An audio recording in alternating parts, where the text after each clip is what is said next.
Gray sai para uma viagem de barco em um dia comum e desaparece misteriosamente sem deixar rastro.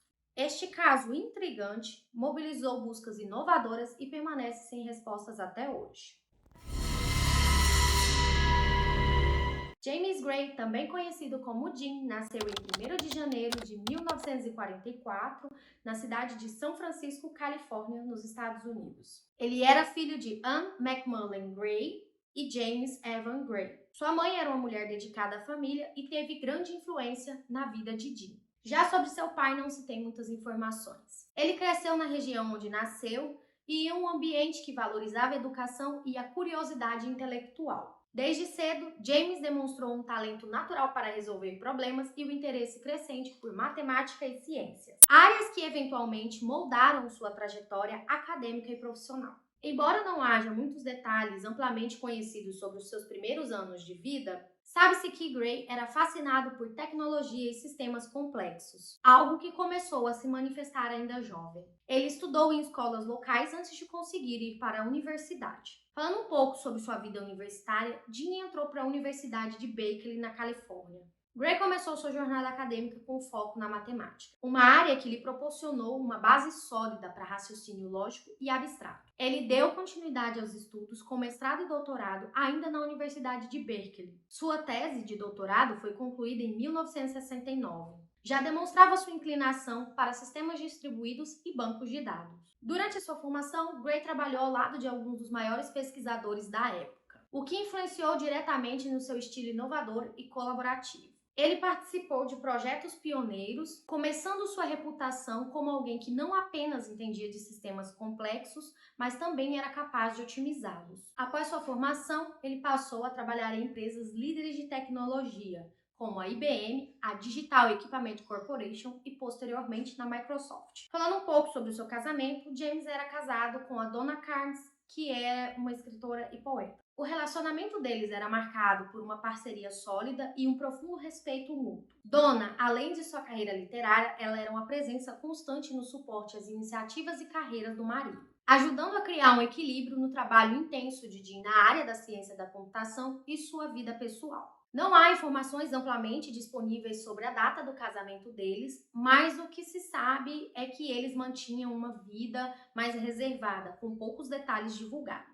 Falando um pouco sobre suas contribuições, James foi um dos principais desenvolvedores do conceito de transações de bancos de dados ACID. Eu vou deixar na tela para vocês o que significa, mas basicamente é algo que garante a confiabilidade em bancos de dados. Essa teoria é essencial para operações seguras em sistemas bancários, comércio eletrônico e outros setores. Bom, como eu já falei para vocês, ele trabalhou em empresas como a IBM, a Digital Equipment Corporation, ajudando a projetar e melhorar sistemas de bancos de dados relacionais. Esses sistemas transformaram a forma como os dados são armazenados, gerenciados e acessados em escala global. Gray foi o pioneiro no desenvolvimento do modelo DataCube, usado em análises multidimensionais e que hoje é uma base para sistemas de Business Intelligence e Data Warehouse. James trabalhou na Microsoft e durante o seu período lá, ele liderou projetos para exploração de grandes volumes de dados,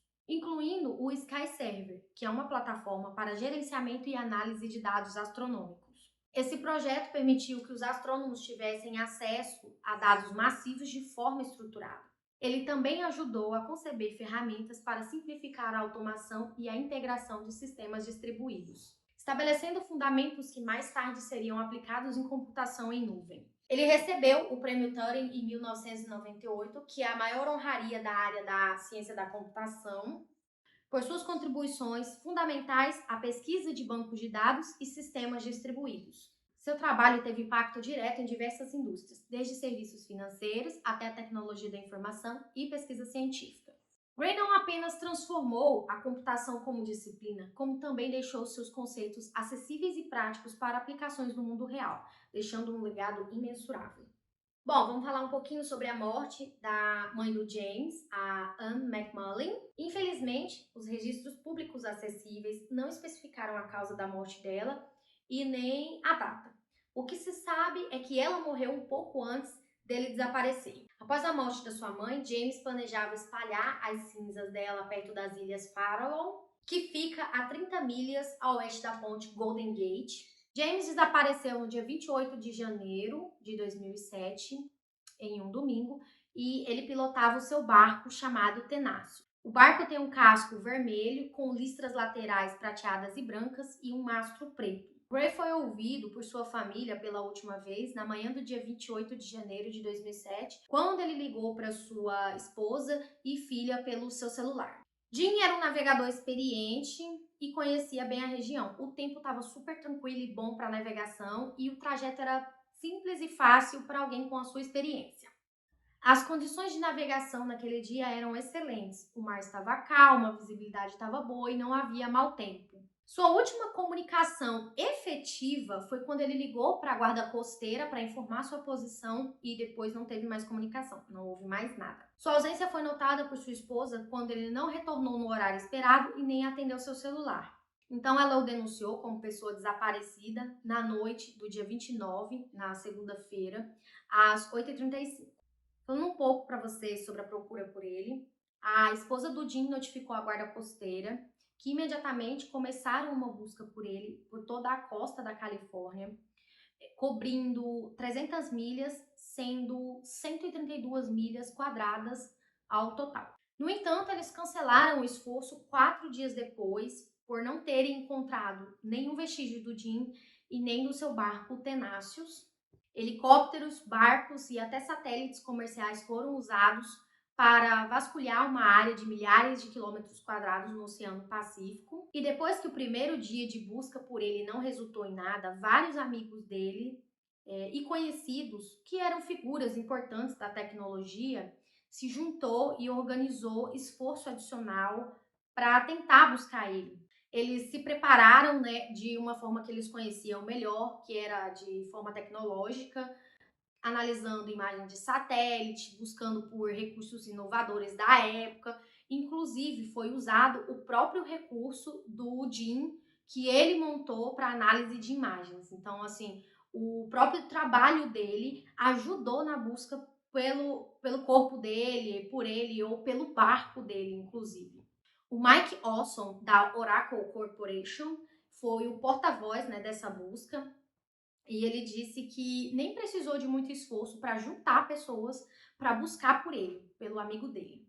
Na quarta-feira, dia 31 de janeiro, após inúmeras solicitações, um sobrevoo foi organizado pela empresa Digital Globe, que é a empresa que fornece imagens de satélite para a Google Earth. Pesquisadores da NASA também providenciaram para uma aeronave de alta altitude batesse fotos ali da região, né, em busca do Jim. E assim que essas imagens ficassem prontas para download, uma equipe iria dividir em pedaços menores para que fosse possível fazer uma rápida inspeção visual. Depois, funcionários da Amazon, pesquisadores da Universidade Johns Hopkins e outras pessoas classificariam essas imagens em buscas de pista. Essas imagens de satélite têm uma resolução de 0,6 metros, que é o suficiente para distinguir um barco.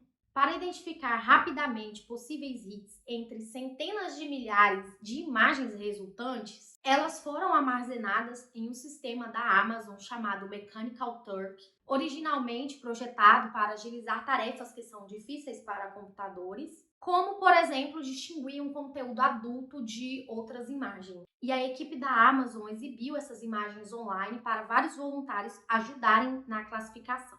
Na noite de terça-feira, do dia 6 de fevereiro, já faziam 9 dias que o Jim estava desaparecido. Cerca de 12 mil pessoas já haviam classificado todas as 560 mil imagens de satélite. Os buscadores voavam pela costa com seus aviões particulares, com cartazes do Gray escrito desaparecido. A tenente Amy Mars, que é porta-voz da guarda costeira responsável pela busca do Jim, diz que é muito raro não haver evidências físicas de um incidente de barco. Se houver uma colisão ou um barco afundando, algo vai flutuar.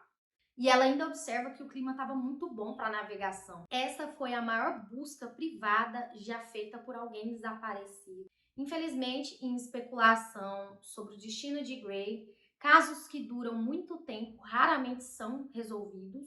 Os amigos e colegas do Gray descrevem ele como um marinheiro veterano, cuidadoso e metódico, que por alguns anos até morou em um barco. Ele não parecia perturbado ou anormalmente chateado pela morte da sua mãe, observando que ele até parecia aliviado por sua mãe, que era idosa, não estar mais sofrendo de uma doença prolongada. E ele estava muito feliz após ter se tornado avô no ano passado. Então, como resultado, nenhum vestígio do Gray foi encontrado, nem do seu barco Tenacious. O caso continua sem respostas até hoje. E em 2008 ele foi declarado presumidamente morto após um ano do seu desaparecimento. As autoridades declararam que o seu barco estava equipado com comunicações de alta tecnologia e equipamentos de segurança, incluindo um rádio marítimo, um bote salva-vidas inflável e um farol de emergência para emitir um sinal se o barco afundasse. Foi dito que ele também costumava usar cinto de segurança e que ninguém relatou nenhum sinal de socorro vindo do barco. E se ele tivesse caído no mar, ele não conseguiria sobreviver mais que algumas horas na água fria. Os investigadores acreditam que o Gray morreu em um acidente no mar. Eles declararam também que não há indícios que o Jim tenha desaparecido intencionalmente. O desaparecimento do James continua um mistério até hoje e há muitas especulações, muitas teorias sobre o que aconteceu, desde condições climáticas ou avarias no barco dele. Essa tragédia pessoal também destacou como a comunidade científica e tecnológica se esforçou coletivamente para encontrar um dos seus maiores nomes. E se você gostou desse vídeo, já deixa o seu like e se inscreve para não perder os próximos conteúdos. E eu também posto conteúdos adicionais nas outras redes sociais que eu vou deixar aqui na tela para vocês. Um beijo e até mais!